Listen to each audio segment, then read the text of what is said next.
আজকে ছাদ বাগান থেকে কচু শাক তুলে ইলিশ মাছ দিয়ে রান্না করলাম, তার সাথে ডাটা উঠাইও ইলিশ মাছ দিয়ে রান্না করলাম। হ্যালো এভরিওয়ান, আসসালামু আলাইকুম। কেমন আছেন? আশা করি অনেক অনেক ভালো আছেন। তো যাই হোক, দেখেন সকাল সকাল চলে আসলাম ছাদ বাগানে। আমার কত সুন্দর ফ্রেশ ফ্রেশ ছাদ বাগানে কচু শাক হয়েছে বলেন তো, এগুলো কি না খেয়ে পারা যায়? দেখেন এক ঝুড়ি কচু শাক নিয়েছে। আর এই কচু শাকগুলো আমি দেখছি যত তুলি ততই হয়।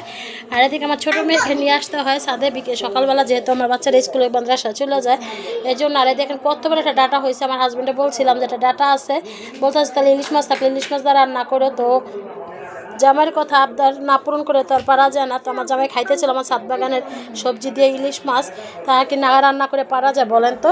তা দেখেন সুন্দর করে আমি ডাটাটা কি মোটা হয়েছে। আর ভুল করছি, ডাটাটা গোড়ায় থেকে না উঠাই একবার কাইটে ফেলাইলাম।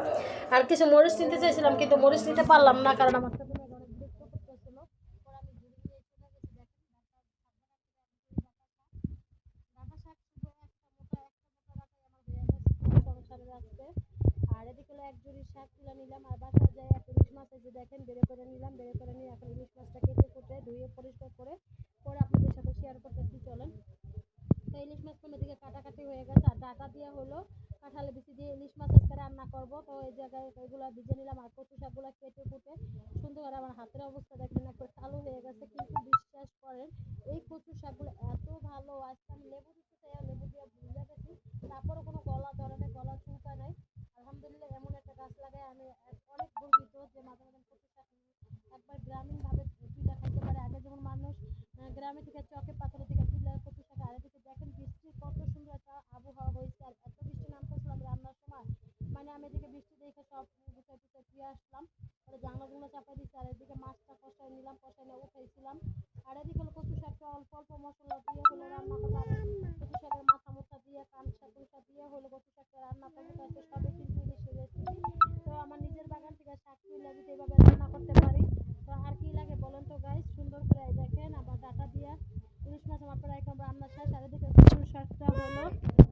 কচুর শাকটা হলো ইয়া করে নিচ্ছি, সিদ্ধটা ভাবনা নিলাম। আর এদিকে মশলাটা ভালো করে কষে নিচ্ছে, মাছগুলো উঠে নিচ্ছি, মাছগুলো একটু পরে দেবো। আর এদিকে দেখি বৃষ্টি, ওরে আল্লাহ এত বৃষ্টির নামটা আসলে আমি রান্না করতে করতে মাশাআল্লাহ বৃষ্টির ভিউটা অনেক সুন্দর। আর এদিকে দেখেন এই যে আমার কচু শাকটা একবার ভাজা ভাজা হয়ে গেছে। এখন হলো মাছ কষানোগুলো দিয়ে দিলাম, তাহলে একটু আস্তে আস্তে থাকে। আর দেখেন কচু শাকটা আমার একবার তেলে ভাজা ভাজা হয়ে গেছে, একবার কড়াই থেকে কুচুনে উঠে আসতেছিল। আর এদিকে আমার ছোটো মেয়ে মিষ্টি খাইতেছিল, ছোটো ছোটোগুলো এগুলো নিয়ে আসছে আমার হাজব্যান্ড। আর আমি 2-3টা খাইতেছিলাম আর কচু শাক দিয়ে ভাত খাইতেছিলাম। উফ কী যে শান্তি লাগছে। আমি মানে কথা নিকম আমি বৃষ্টির ভেতরে খালি কথা নিয়ে কচু শাক খাইছিলাম, এত মজার একটা শাক হয়েছে। আর এইভাবে যদি লবণীভাবে রান্না করতে পারেন তাহলে আর কি লাগে বলুন। তার কচু শাকগুলো দিয়ে ভাত তো এত মজা লাগতেছিল। আর বিকেলের জন্য নাস্তা বানিয়ে নিলাম, দেখেন পেঁয়াজু আর বুটবুনা।